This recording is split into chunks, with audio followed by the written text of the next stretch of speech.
Good afternoon, ladies and gentlemen. I'd like to welcome everyone to our press conference. Thank you for accepting our invitation. The Hungarian Academy of Sciences decided to hold this international press conference in order to provide first-hand information regarding the Academy's standpoint on the structural and financial changes planned for our research institutes, and to highlight the opinions of the most affected group, the researchers. The program briefly. Firstly, the President of the Academy will be summarizing the current situation. Following this, you will have the chance to pose questions to President Lovas, Adam Török, the Secretary General, and Ersat Mari, the Director General of the MTA Center for Ecological Research. So without further ado, I would like to kindly ask President Lovas to deliver his speech.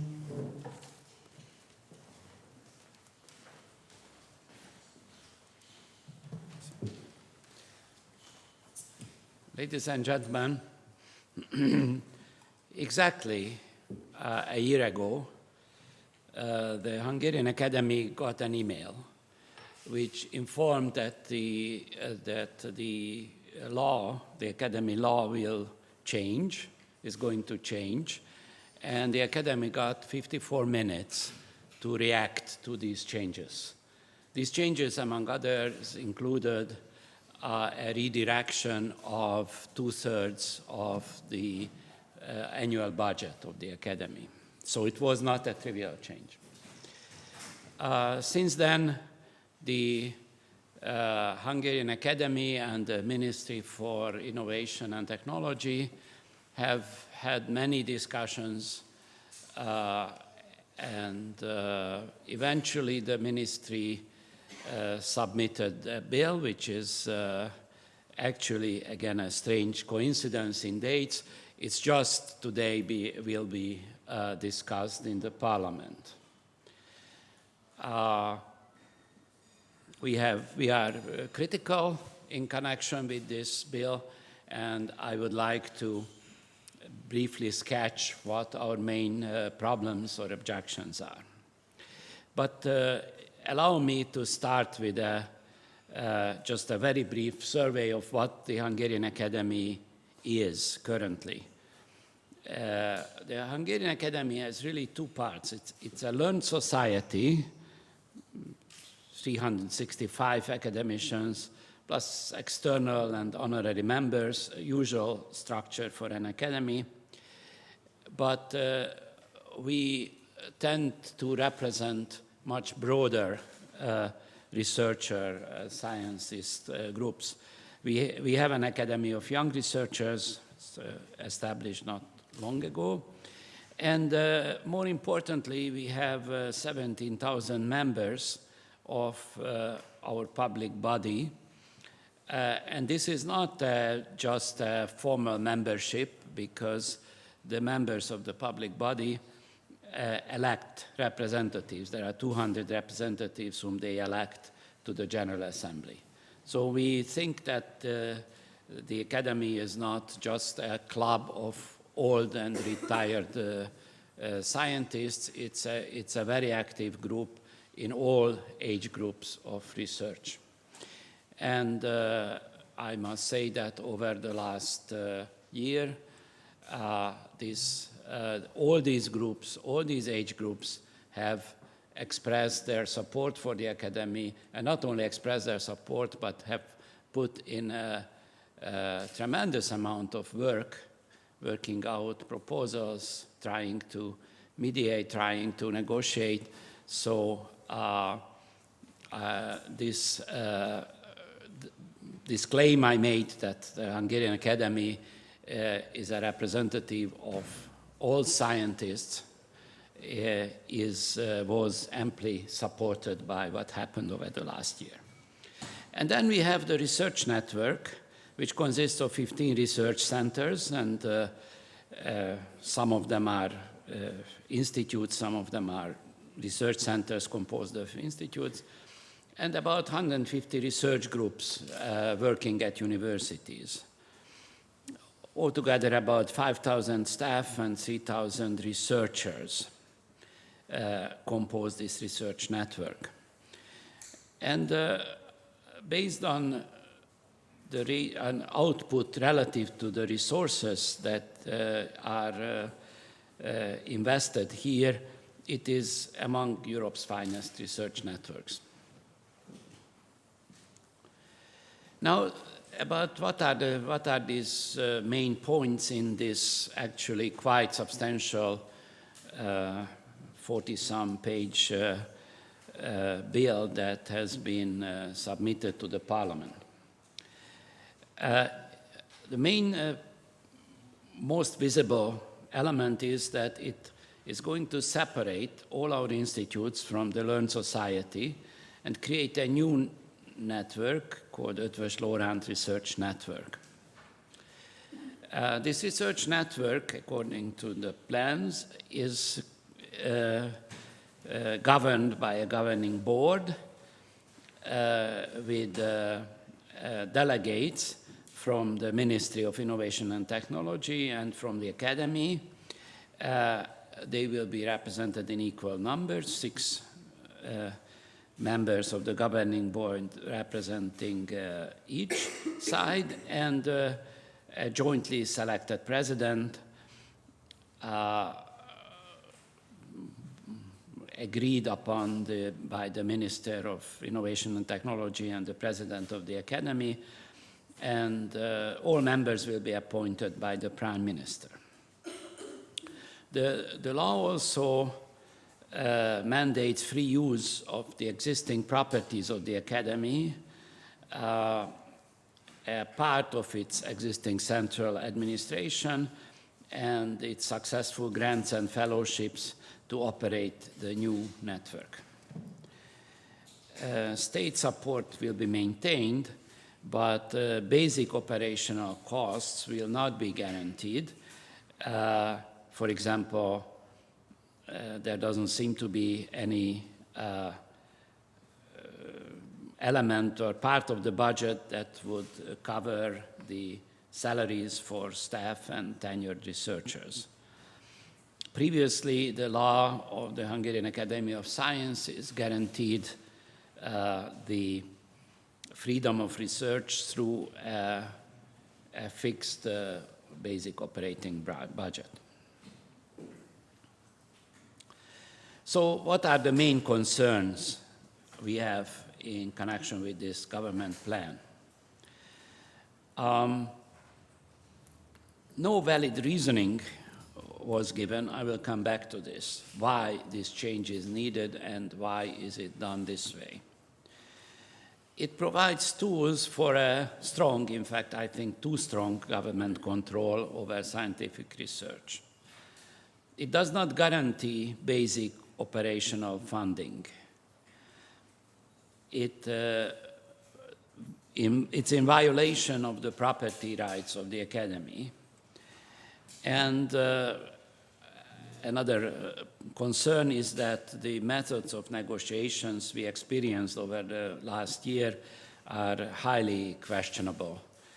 And we feel improper in such a situation where one of the oldest institutions in Hungary are being sort of threatened in a substantial way, and as a consequence,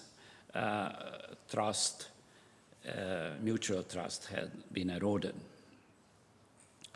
So all these we think that is a threat to academic freedom and the autonomy of research. Let me, if you allow me, make some comments on that. There was no valid reasoning given why the research network has to be split from the Academy. Looking around in Europe, there are countries where such networks are separate. There are countries where really such networks may not even exist. And there are countries where they are run by the academy of the corresponding country. So everybody can bring up examples that does not give reasoning. Now the Hungarian Academy of Sciences has been successful in running its research network. Also, we are responsive to new challenges. So we accept the part of the government's argument that the research networks needs a more flexible, more operative structure. And our last General Assembly did propose such a structure for the research network. And this we accept. So we have negotiated about the details of this network, and we accept that such a structure is needed, or at least there are good arguments given for it being created. Why it has to be split up from the academy has not been reasoned at all. The government has not produced any strategy. The general goal stated was to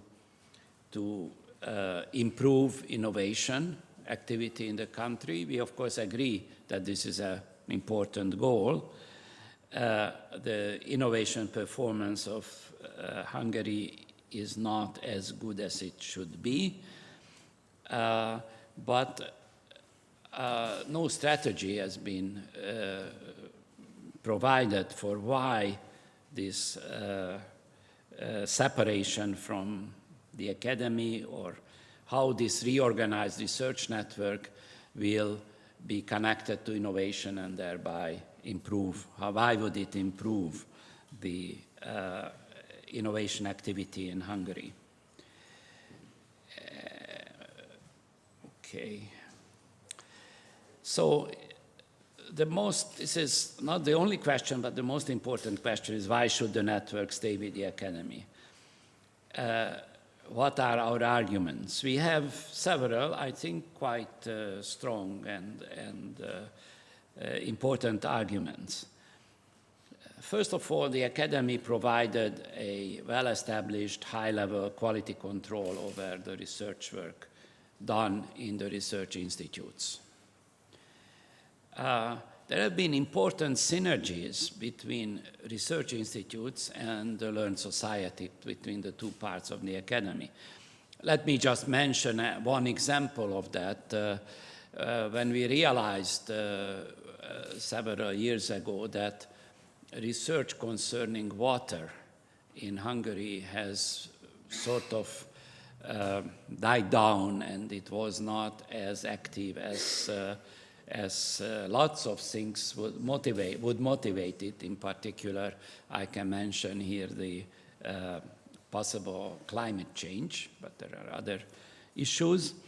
So when we realized that this is missing from the Hungarian spectrum of research, we organized a program in here. And in this program, our research institutes took part, those which are interested, for example, doing research at the Lake Balaton or at the Danube, but also several divisions of the academy. We don't have a engineering research institute, but we do have a division of engineering and technology, and they were very active in working out this program and in participating in it. Similarly, of course, the agriculture division, which is very interested in problems concerning water. So there are important synergies which, unfortunately, this way, if they should be maintained. The Hungarian Academy of Sciences is an internationally recognized brand, and that's important maybe in grant applications, but also in trying to attract young researchers, Hungarians and non-Hungarians, to come here because they know where they go. They know the name of the Hungarian Academy of Sciences. And as a practical point is that from the separation, extremely complicated legal situation would arise because there are thousands of contracts which will be problematic or maybe have to be renegotiated and re-signed. There will be the use of facilities, research facilities owned by the academy and so on. There's an enormous number of legal problems that will come up. So it's time to listen to the answer to these concerns. Why should the network be separated from the academy? The answer you see there. As a father and grandfather, I know that there is a very strong argument from children. It says because. Maybe we should be past that. So, what is our concern about government control? The governing board has 50% government representation, and all decisions are made by simple majority voting. No representation is guaranteed in this governing board for members of the research network itself. So, the self-governance element which is very important for every scientific institute, because it's the scientists themselves who see what is possible, what should be done, what are the best goals, what is the international situation, what is the level of the international research in that area. They are not represented. National research, development, and innovation priorities are set by the Minister of Innovation and Technology, who is advised by a National Science Policy Council. All members of this council are appointed by the minister, and only 1/3 of them are scientists. So this is a heavily political body.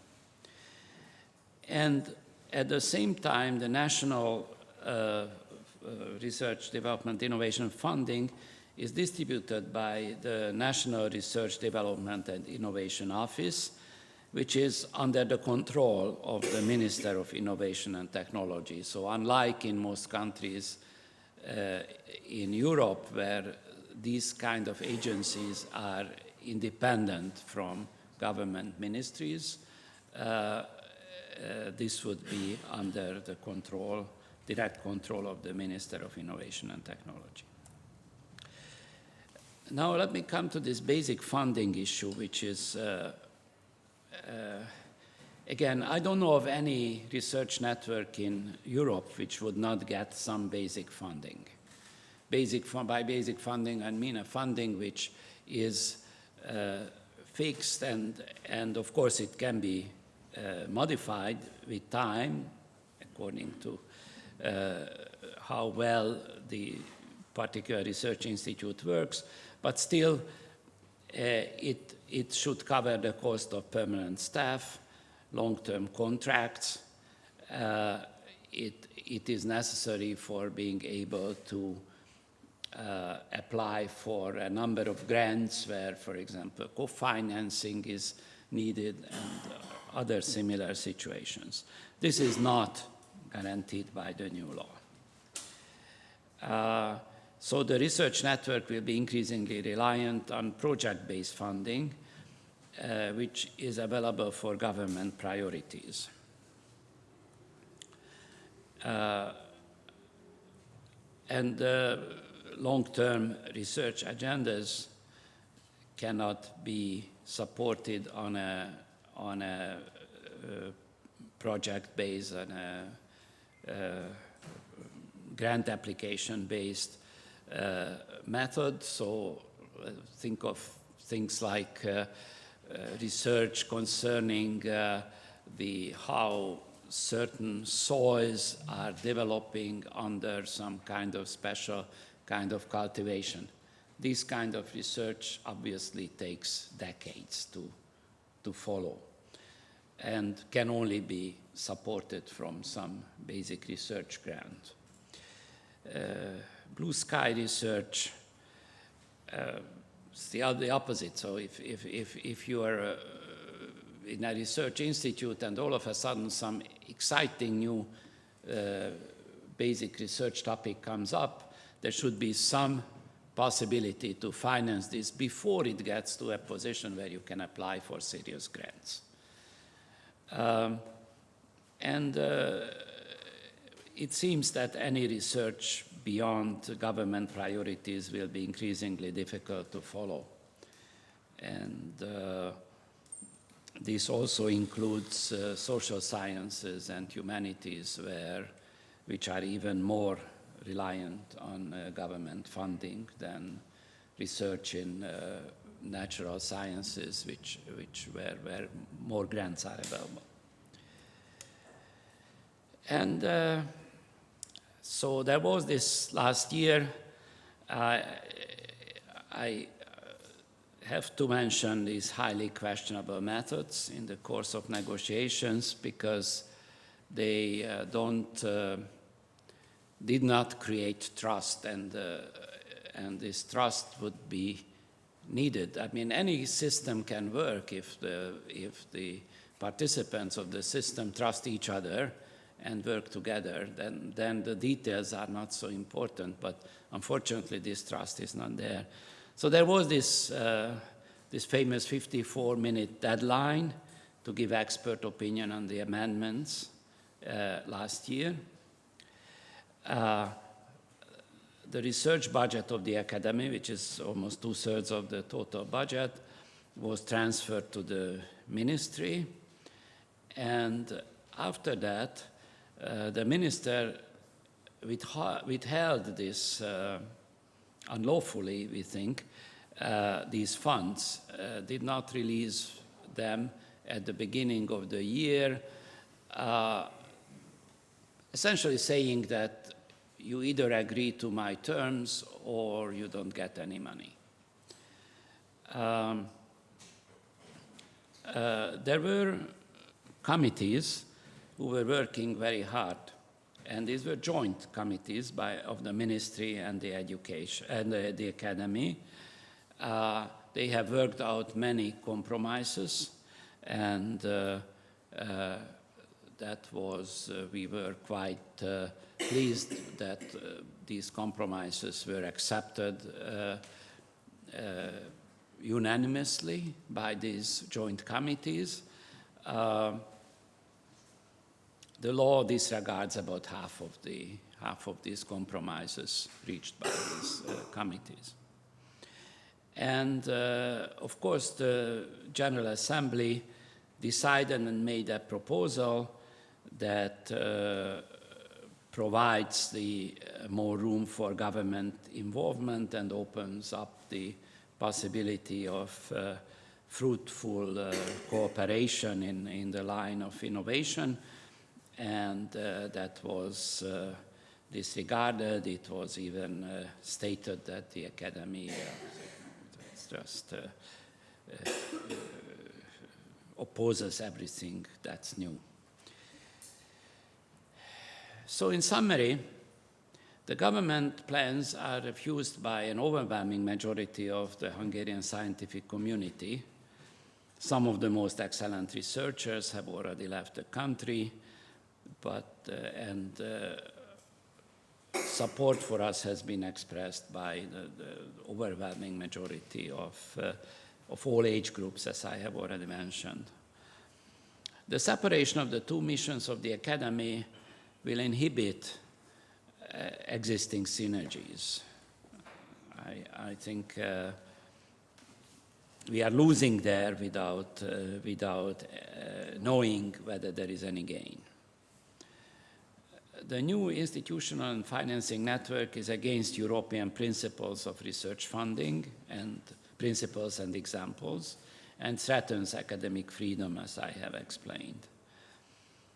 A change in the name and government control of a research institute will not increase the innovation capacity. So just because you call it differently and you put it under government control, this will not increase innovation capacity. In fact, it will decrease, in my opinion. And the unbalanced role for government priorities and control in science, unbalanced between government and scientists. This may soon become an alarming example, and there's a danger that other governments might follow it.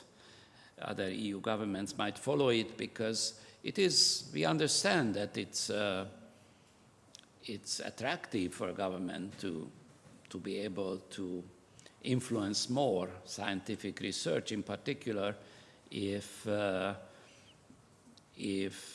is some kind of, I think, false accusation that scientists are just living off public funds and they don't do anything useful for the country, and they follow their own dreams, which is by far not true, but unfortunately there is such an argument which goes with along with the new proposed academic law. Thank you very much.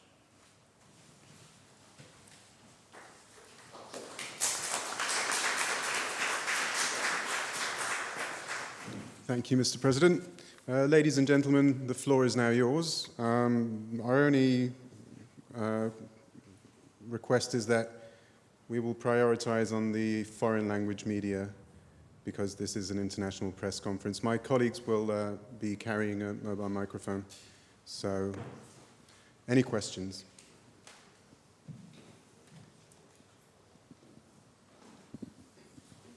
Yes, Runa Hellinga, Dutch newspaper Trouw. It's a very short one, but you really mean that you got the email and had 54 minutes or 4 minutes to respond from that moment when you got the email? That's okay. Correct. Yeah, okay. So that was just, I wanted to make sure that...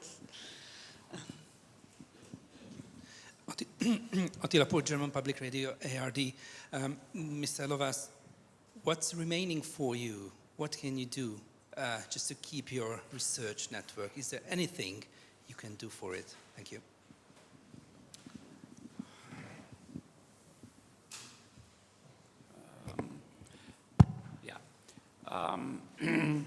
I think that my primary goal is to make sure that the research network can function, that freedom of research will be maintained, and that the conditions under which our colleagues work should not get worse. We are arguing that for this basic funding is needed, for this a structure is needed where the scientists themselves have a say, who do the research, have a say in how this research is governed. And the academy as a prestigious 200 years old body provides a kind of sometimes an umbrella, sometimes help, sometimes connections. I haven't mentioned, for example, among the synergies, our international connections. That would also be quite difficult to separate. So I think that these arguments we try to put forth as forcefully as possible.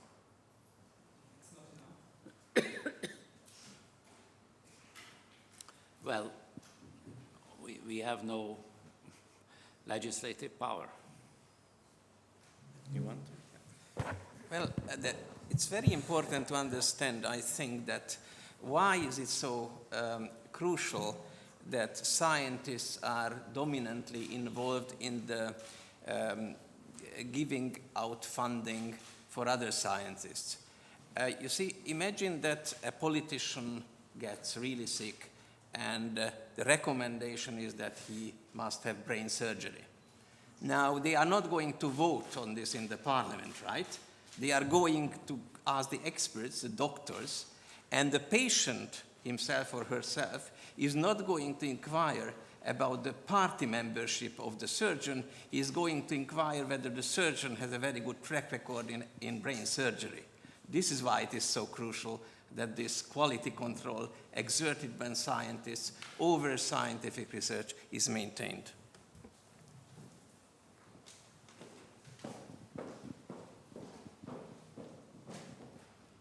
Hello, Nadine Rosnicek, ORF Austria, Austrian TV. Do you expect many scientists to leave the country to go abroad to work there?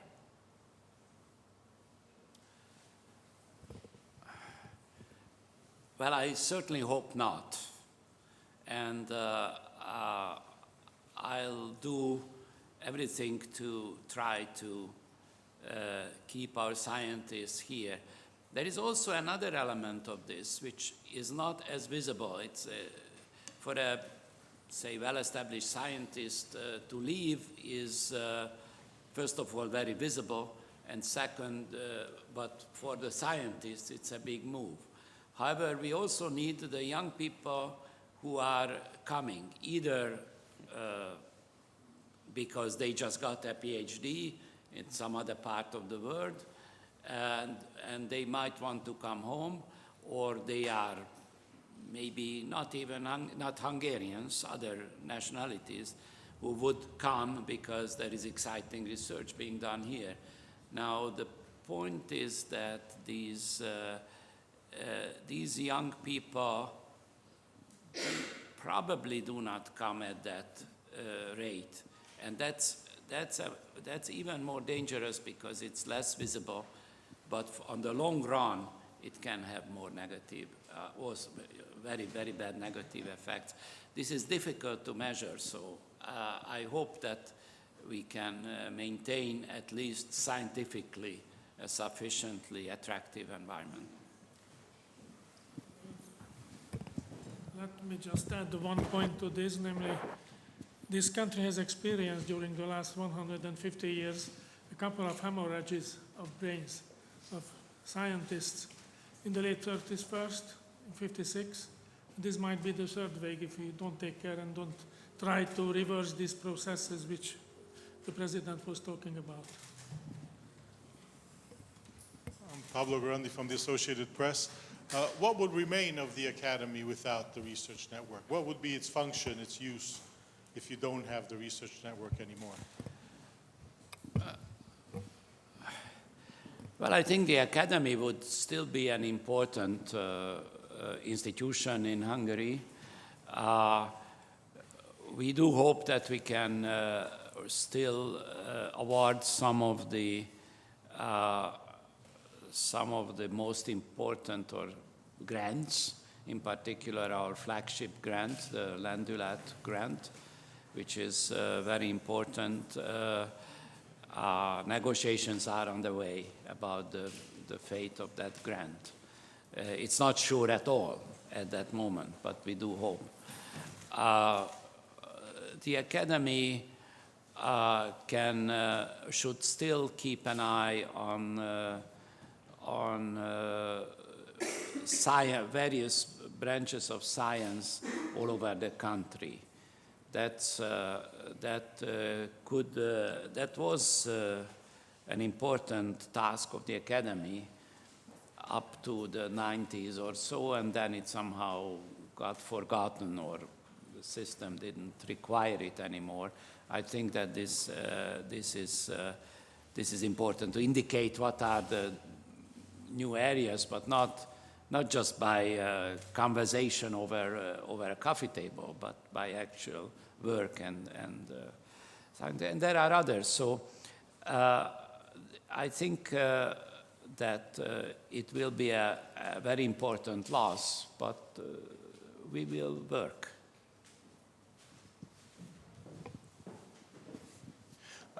Sean Walker from The Guardian. Could you tell me, either based on things that have been directly said to you by government representatives or based on what you think or guess, what areas of research could be particularly affected, any areas that you think might be cut completely or damaged specifically? Thank you.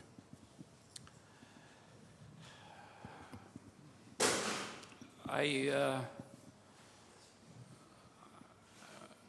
don't want to go into this very deeply because it might actually be sort of self-fulfilling prophecy, but it's rather obvious that the social sciences are more threatened than natural sciences. In the case of natural sciences, there are more grants, more international cooperation. It has a little bit different way. Many of the social sciences are obviously focused on Hungary. There is a danger for natural sciences also to sort of lose their basic research, the bottom-up research, and just leave with set goals that you have to target your research to. I think that would be, on the long run,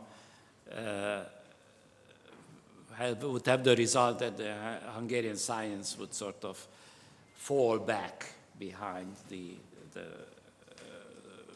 edge, the leading edge. For social sciences, there's always a danger that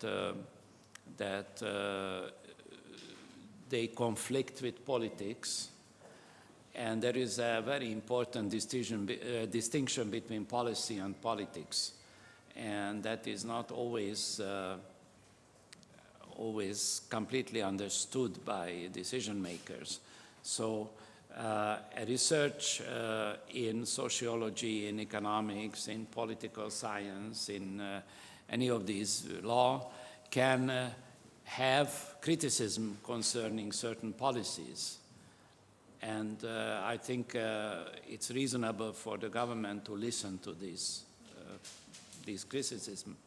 And that is different from politics, where you play politics, you try to change the government or well, not overthrow the government, but at least play in the political arena. So I think that for social sciences, we have to work hard to make it clear that social sciences are, by their nature, closer to politics, but they don't do politics. They give advice to politicians, and maybe one of the problems is that the channels through which this advice gets to politicians are not sufficiently well developed in Hungary. And so, for example, I would recommend that ministries have their science advisor who go and in those areas which are relevant for that ministry, they consult with the scientists to learn about the newest results, newest points of view. Such a system would be very welcome. We have actually put together a very substantial package of such recommendations. We have not received a word of answer to it yet. Hello, Philip Pollack, I'm a reporter from RV Europe, and I would like to ask, where does the Academy stand on the agenda put forward by Kertész János with the open letter towards Manfred Weber? Did you hear anything from Manfred Weber, and is the Academy in talks with him at this point? No, this has, that initiative was not an initiative of the Hungarian Academy. We did not write to Manfred Weber. I heard, of course, about the letter, but that's all. Yeah, okay. This one is a bit longer. You said you don't have, well, there was no reasoning behind the proposal of the government. Do you, despite the fact that there was no reasoning, do you have any idea why they came with the proposal? That's the first one. And the second one, you mentioned actually something which sounded a little bit like a reasoning. I had the impression there's criticism on the innovation, on the lack of innovation or not, in the Hungarian research. Is that true? And if so, what's the reason behind that?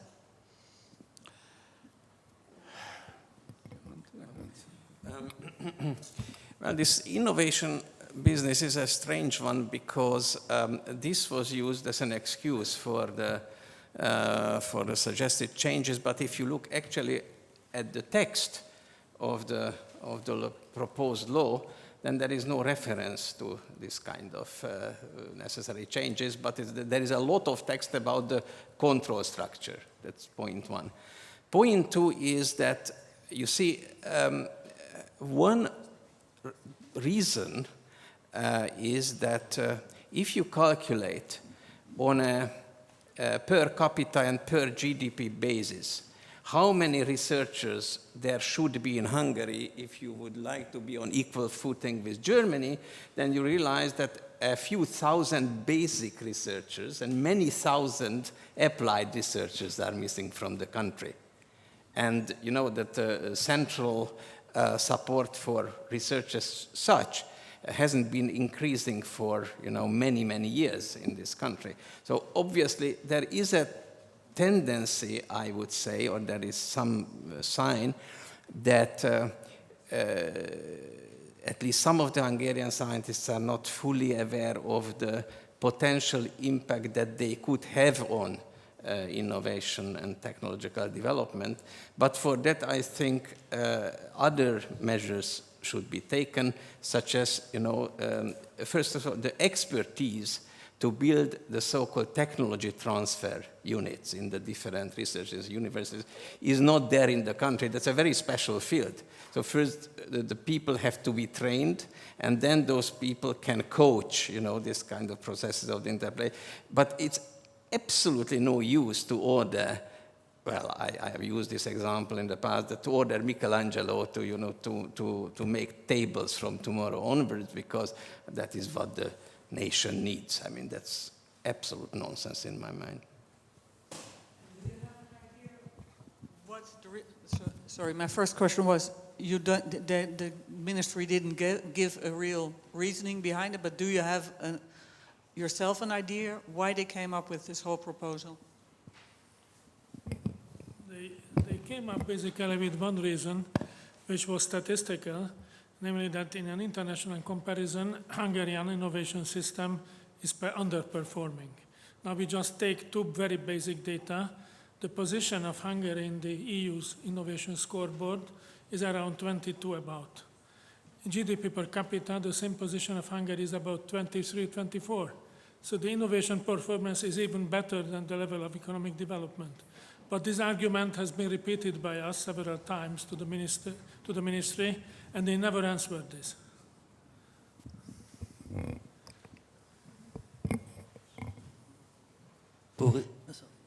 Gina Burney, Swiss freelancer. Mr. Lovas, almost whole Europe is now watching what is going on here in Budapest with the academy. Many of international institutions, especially German ones, have expressed solidarity. My question to you is there anything, reaction or from the any of the bodies of the European Union? Are you in contact or reaction? Can you expect any help? Thank you. I think that the European various organizations in the European Union are not in the position to directly influence what's going on here. We believe that moral support is important, and I I'm hopeful that some kind of further negotiations, I don't know on what topics, but certainly the style of that negotiations should be influenced by support from the European Union. I cannot really predict how the European Union will react to, for example, the discussion in the Parliament today. But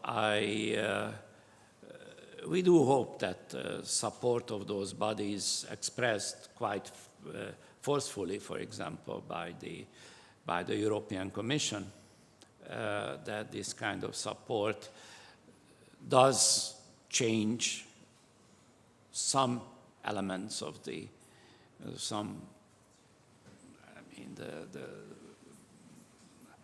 how should I say it? It might change the attitude towards us.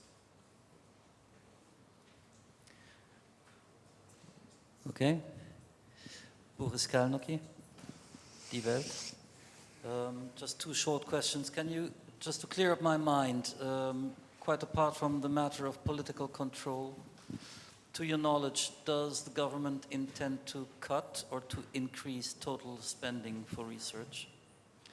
Second question, the matter of the Central European University has mobilized huge international pressure on this government. Do you think you can mobilize similar political pressure on this government? To the first question,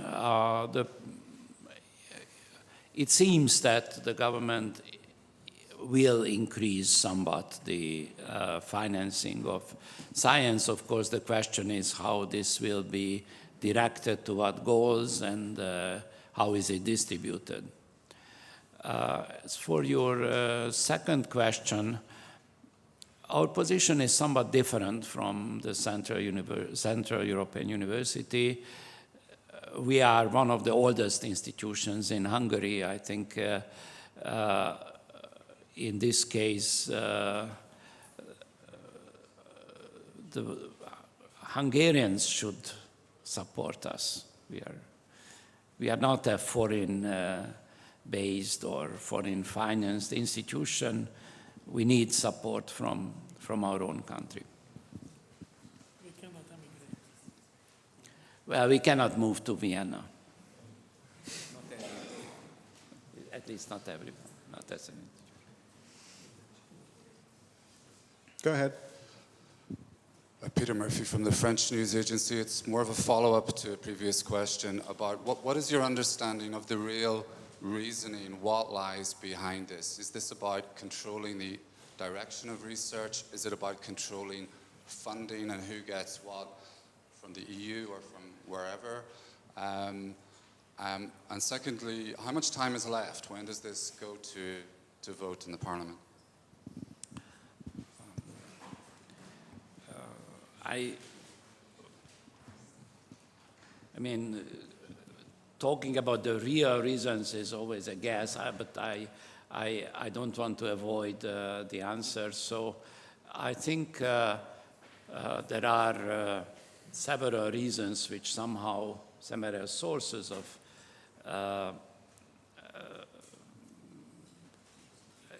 this process.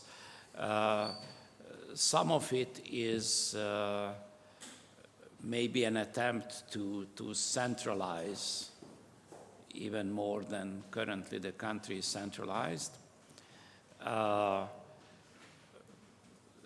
This is clearly has been observable in many places that this is a policy of the government. I think the Minister for Innovation and Technology is very strongly believing in the possibility of technological progress to be achieved in Hungary, and he wants to get means for that, and this is a second one.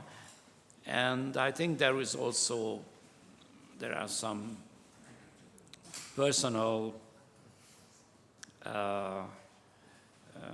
let's say, bad feelings because of criticism that came out of our research, partly from our research network.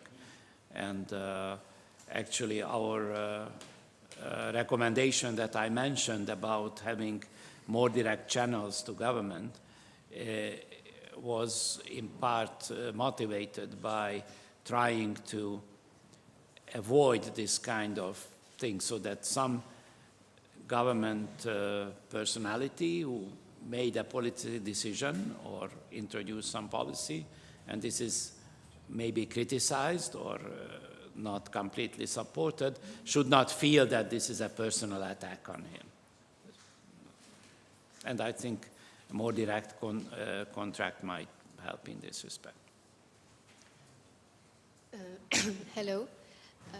Florence Labruyère from the French radio and the newspaper Libération. To follow up to what you just said, what particular research reports caused, to your knowledge, caused dissatisfaction among government circles?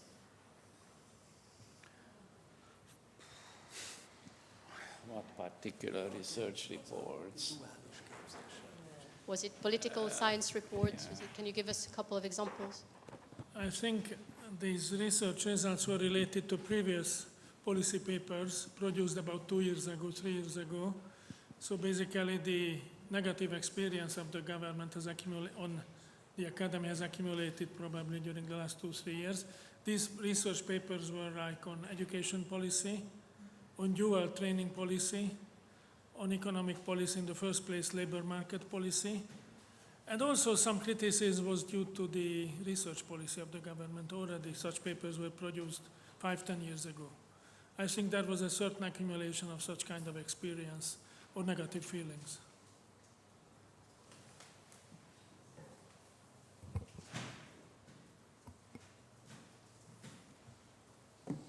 So if there are no further questions, thank you for your attention.